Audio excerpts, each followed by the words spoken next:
오늘은 우리 기독교 가장 큰 명절 부활절입니다. 이번 사순절에 마가복음을 함께 아침마다 큐티했는데요. 오늘 봉독해드린 마가복음 16장의 말씀이 없었다면 우리 기독교는 아마 존재하지 못했을 것입니다. 부활이 없었다면 기독교도 없었겠죠. 오늘 우리가 지금 보고 있는 이 빈 무덤, 이 빈 무덤은 우리에게 무엇을 말하고 있을까요? 세 가지를 말하고 있는 것 같은데 첫 번째 보겠습니다. 같이 읽어보죠. 예수님은 진짜였다. 안식 후 첫날이 되었습니다. 막달라 마리아와 다른 여인들이 예수님의 몸에 향품을 바르기 위해 무덤을 찾아갔습니다. 그런데 어찌 된 일인가요? 돌은 굴려져 있고 예수님의 시신은 보이지 않습니다. 이에 마리아가 울면서 이렇게 하소연합니다.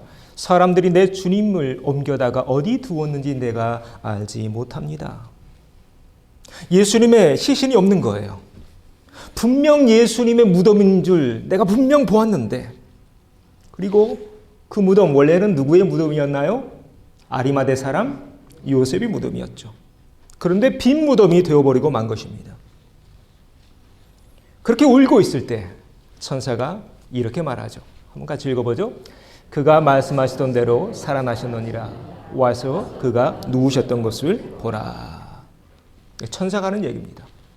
무슨 얘기인가요? 말씀하시던 대로, 다시 말해 예수님이 살아생전에 하셨던 그 얘기, 그 말씀대로 예수님 다시 살아나셨다는 거죠. 자, 그러면 예수님 살아생전에 구체적으로 어떤 말씀을 하셨을까요? 자신의 부활에 대해서 여러 번 말씀하셨는데 지난주에 봤던 말씀이죠. 누구의 표적인가요? 요나의 표적을 말씀하시면서 부활을 말씀하십니다.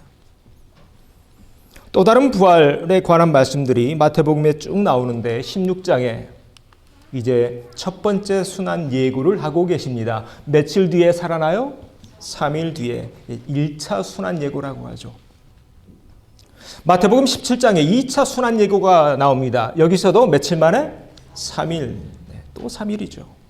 여러 번 이렇게 말씀하셨습니다. 그리고 맨 마지막 3차 순환 예고를 마태복음 20장에서 하고 계십니다. 며칠 만에? 3일 만에. 지금 울고 있는 마리아에게 천사가 하고 있는 이 얘기가 바로 이것입니다. 예수는 말씀하셨잖아. 살아계실 때. 과거에 말씀하신 대로 예수님 사흘 만에 부활하셨다는 거죠. 결국 천사가 여자들에게 하고자 하는 말의 핵심이 무엇인가요? 예수님은 진짜였다. 가짜가 아니라. 예수님이 뭐였다고요? 진짜였다. 여러분, 어떤 사람의 말이 진짜인지 가짜인지는 무엇을 보면 알게 되나요? 그 말이 나중에 정말로 이루어지는지 이루어지지 않는지를 보면 알게 되죠. 그래서 성경에 이런 말씀이 있습니다. 하나님이 에스겔 선지자에 대해서 이런 말씀을 하셔요.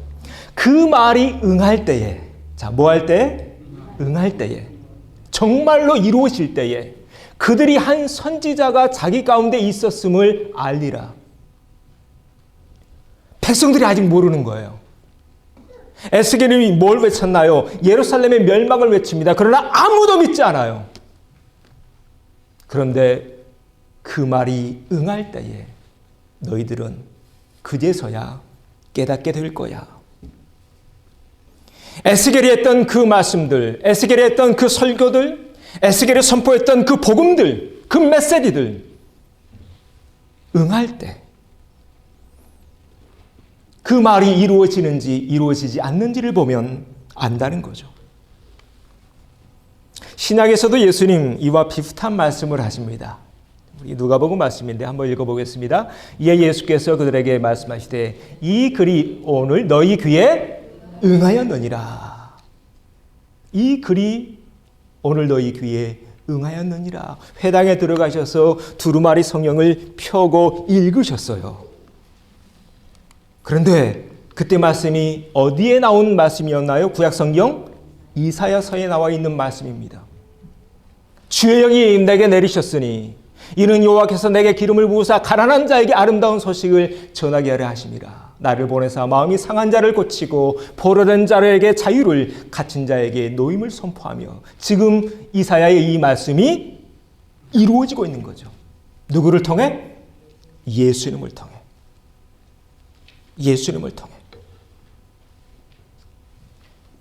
700년 전에 예언된 이 이사야의 예언, 실제로 이루어지는 장면을 지금 이스라엘 백성들 보고 있잖아요. 안진병이 일어서고 눈먼 자 눈 뜨고 죽은 자가 살아나고 복음이 전파되고. 여러분, 예수님이 메시아인지 아닌지는 이런 말씀을 통해서 증명됩니다. 예수님이 정말로 진짜였다면, 예수님이 살아생전에 하셨던 그 말씀이 훗날 이루어지는지 이루어지지 않는지 보면 알게 되는 것이겠죠. 앞에서 예수님 자신의 죽음과 부활에 대해서 적어도 3번 이상 말씀하셨습니다. 그리고 어떻게 되었나요? 그가 말씀하시던 대로 살아나셨느니라. 할렐루야.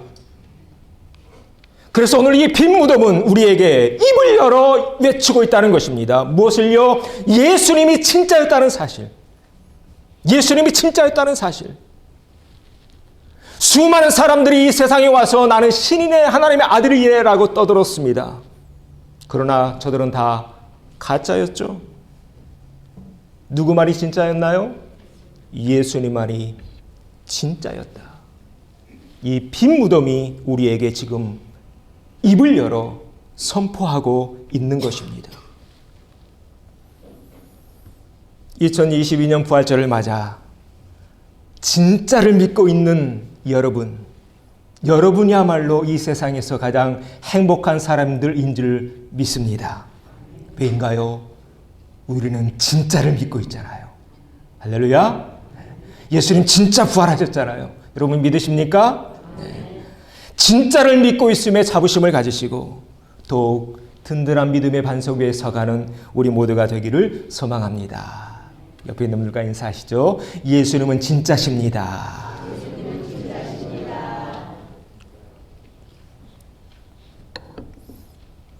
이것이 오늘 빈 무덤이 우리에게 말하고 있는 바다. 두 번째입니다. 또 빈 무덤은 뭘 말하고 있을까요? 같이 읽어보죠. 하나님이 인정하셨다. 어떤 가설이나 어떤 논리가 입증되려면 반드시 검증이 필요하죠. 그래서 논문을 쓸 때 앞에서 통과된 그런 공인된 자료들을 인용하면서 각주나 미주를 답니다.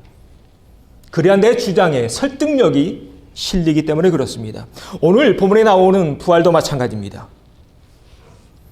지금 천사가 전해주고 있는 예수님의 이 부활 소식은 예수님만이 우리 인류의 길이요 진리요 생명 된다는 그 사실을 하나님이 인정하셨다는 것을 보여주는 명확한 증거물이라는 것입니다. 자, 그러면 왜 부활이 하나님이 예수님을 인정하셨다는 명확한 증거물이 될 수 있는 것일까요? 이유는 간단합니다. 여러분, 생명의 주인이 누군가요? 생명의 주인은 하나님이죠. 누가 우리를 살리고 누가 우리를 죽일 수 있나요? 하나님이시죠. 여러분 믿으십니까? 네. 다시 말해요. 생명의 주인이신 하나님 외에는 죽은 사람을 다시 살릴 수 없는 것입니다.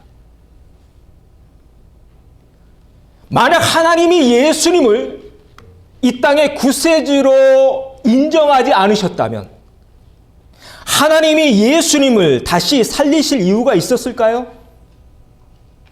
없었겠죠. 제가 지금 중요한 말씀을 드리고 있습니다. 다시 한번 반복합니다.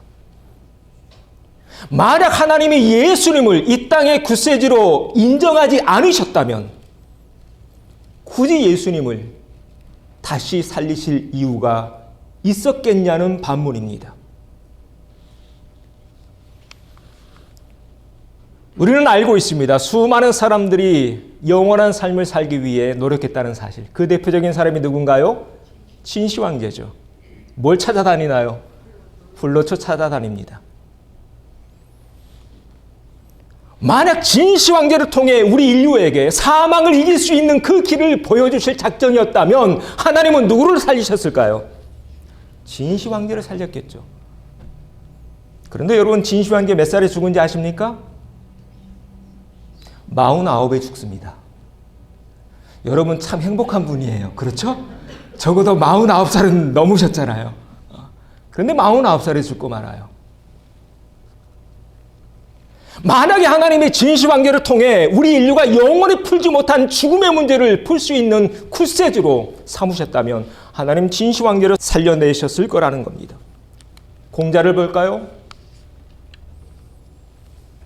만약 공자를 통해 우리 인류의 길을 보여주실 작정이셨다면 하나님 누구를 살리셨겠습니까?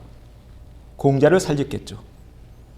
그런데 여러분, 공자가 몇 살에 죽은지 아시나요?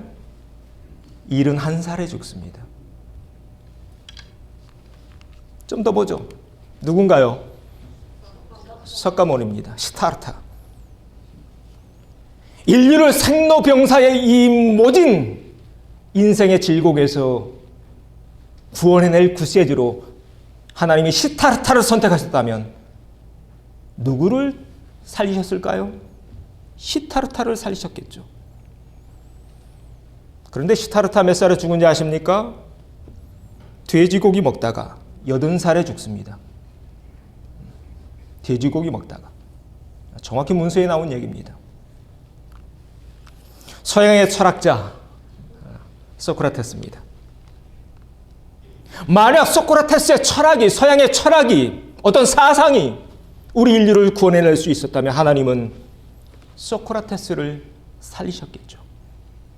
그러나 소크라테스 몇 살에 죽나요? 독배를 마십니다. 70살에. 이게 우리 인류 역사입니다. 하나님은 누구를 살리시나요? 예수님을 살리시잖아요. 할렐루야. 예수님을 살리시잖아요. 이것은 무엇을 우리에게 말하고 있나요? 하나님이 인정하셨다는 거예요. 누구를? 예수님을. 우리 인류에게 수많은 사람들이 길을 보여줬습니다. 그러나 그 모든 것은 다 가짜야. 진짜 길은 예수 그리스도야. 예수 그리스도야. 예수님이 여러분의 길이요 진리요 생명이심을 믿음으로 더욱 확증하는 이 부활의 아침 되어지기를 소망합니다. 그래서 바울의 스승이었던 가말리엘이 이제 크리스찬들을, 유대인들이 막 공격하잖아요. 그때 공회 앞에서 가말리엘이 이렇게 말합니다. 이스라엘 사람들아, 너희가 이 사람들에게 대하여 어떻게 하려는지 조심해라. 함부로 대하지 말라는 거예요. 그 당시 초대교회 교인들이 얼마나 많은 핍박을 받았습니까? 무시하고 때리고 직업도 못 갖게 하고 함부로 대하지 말라는 거예요. 왜인가요? 그러면서 이런 말을 합니다. 이 사람들은 상관하지 말고 버려두라. 이 사상과 이 소행이 사람으로부터 났으면 무너질 것이다.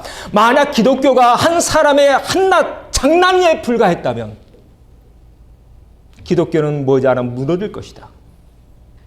그러나 그 다음 읽어보죠.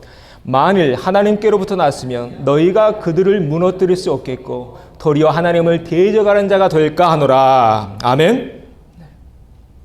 만약 기독교가 인간의 종교였다면 인간의 종교는 몇 년 못 가서 무너질 것이다.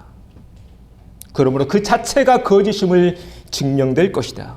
하나님이 기독교를 인정하지 않았다는 것을 보여줄 것이다. 그러나 반대로 만약 기독교가 수십 년, 수백 년, 수천 년을 이어가면서 이 세상을 변혁시켜가고 있다면 하나님이 예수님을 인정하셨다는 것을 보여주는 명백한 증거가 될 것이다.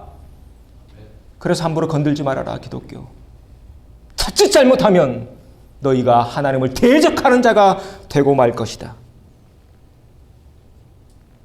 여러분, 그러나 어떻게 되었나요? 기독교가 수십 년 잠깐 반짝하다가 끝났나요? 그렇지 않습니다. 지금 이 시간에도 복음이 들어가는 곳마다 사람이 바뀌어져 가고 있습니다. 사회가 개혁되어져 가고 있습니다. 나라가 통째로 개조되고 있죠. 그 대표적인 땅이 지금 우리가 살고 있는 미국 아닙니까? 400년 만에 온 세계 사람들이 와서 살고 싶은 나라가 되었습니다. 또 다른 예가 우리 조국 대한민국이죠. 100년 전에 우리 조선 땅에 복음이 들어갔습니다. 어떻게 되었습니까? 여성들이 공부할 수 있게 되었습니다.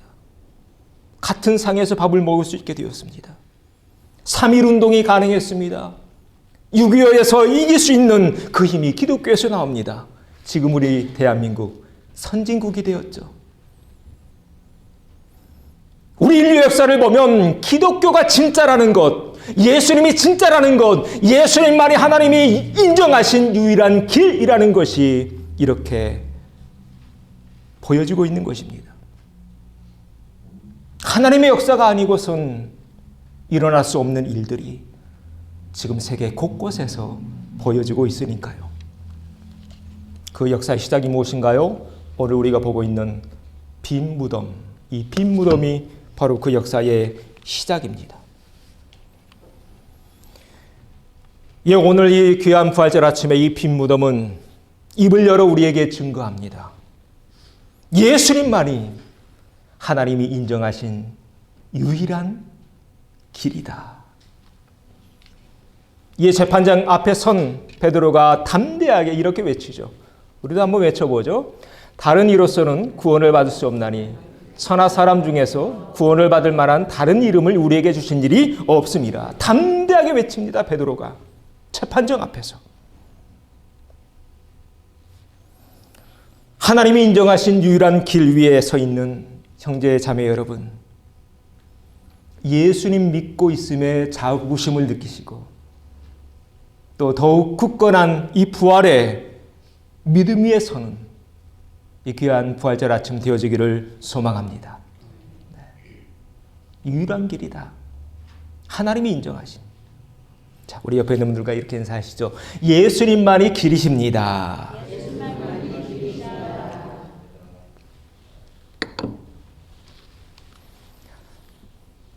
세 번째로 빈 무덤은 우리에게 이렇게 외칩니다. 같이 읽어보죠. 우리의 미래다. 부활은 단지 한 사람의 부활로 끝나지 않는다는 것입니다. 부활은 우리에게 한번 맛배기로 보여주신 샘플입니다. 여러분 샘플이 뭔지 아시죠? 여러분 화장품 사실 때 한번 발라보잖아요. 어떤지. 부활이 바로 그와 같다는 것입니다. 이에 바울은 우리에게 이렇게 말합니다. 그러나 이제 그리스도께서 죽은 자 가운데서 다시 살아나사 잠자는 자들의 첫 열매가 되셨도다. 첫 열매. 첫 열매가 있다는 것은 또 무엇을 의미하나요? 그 다음 열매도 있다는 거죠. 그래서 실제로 이 무화과 나무는요, 1년에 여러 번 열린대요. 그래서 23절에 바울은 또 이렇게 말합니다. 각기 자기 차례대로 되리니 먼저는 첫 번째 열매인 그리스도요. 그 다음 같이 읽어보죠. 다음에는 그가 강림하실 때에 그리스도에게 속한 자요.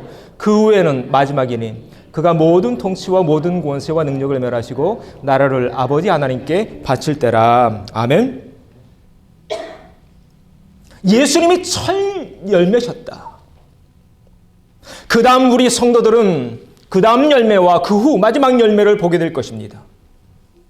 우리 성도들은 두 번의 부활을 겪게 됩니다. 첫 번째 부활과 두 번째 부활인데요. 첫 번째 성도들의 부활은 예수님이 재림하실 때고, 두 번째 부활은 천년왕국이 다 끝난 뒤에 저 사탄이 무적에 갇힐 때, 요한계시록에 나오는 장면이죠. 그때가 언제 일는지 우리는 알지 못하지만 우리가 확실히 아는 것, 언젠간 이 날이 올 거라는 사실입니다. 그래서 결국 오늘 예수님의 무덤이 빈 무덤이었던 것처럼 우리의 무덤도 빈 무덤이 될 것이다. 그날이 언제 일는지 우리는 알지 못하지만 확실히 아는 것이 바로 이것입니다. 오늘 예수님의 무덤이 빈 무덤으로 남아있던 것처럼 이 땅에 우리의 무덤 남아있지 않을 것이다. 할렐루야. 우리의 무덤 이 땅에 남아있지 않을 것이다. 이 땅에만 쌓으려고 했던 어리석은 부자로 살지 마십시다. 이 땅에 있는 무덤 화려하게 꾸밀 그런 생각하지 마십시다. 왜요? 우리 무덤 이 땅에 있지 않을 것이기 때문입니다. 예수님이 우리에게 하신 모든 말씀들 다 이루어졌습니다. 딱 하나 남았죠? 다시 오신다는 이 약속의 말씀. 앞에서 천사가 말하고 있는 것처럼 예수님이 이 땅에서 하신 모든 말씀 다 이루어졌습니다. 딱 하나 빼고 예수님 다시 오신다는 그 약속입니다. 그 약속 우리에게 주시고 하늘로 올라가신 주님, 우리에게 이런 말씀을 하십니다. 같이 읽어보죠. 나는 부활이요 생명이니 나를 믿는 자는 죽어도 살겠고 무릇 살아서 나를 믿는 자는 영원히 죽지 아니하리니 이것을 네가 믿느냐. 아멘. 이것을 네가 믿느냐. 주님 오시는 그날까지 이 부활 신앙 위에 든든히 있어서 우리의 길과 진리와 생명 되신 예수님과 함께 사망 권세, 모든 근심 걱정 이기며 승리해 나가는 우리 모든 식구들 되어지기를 주의 이름으로 축원합니다.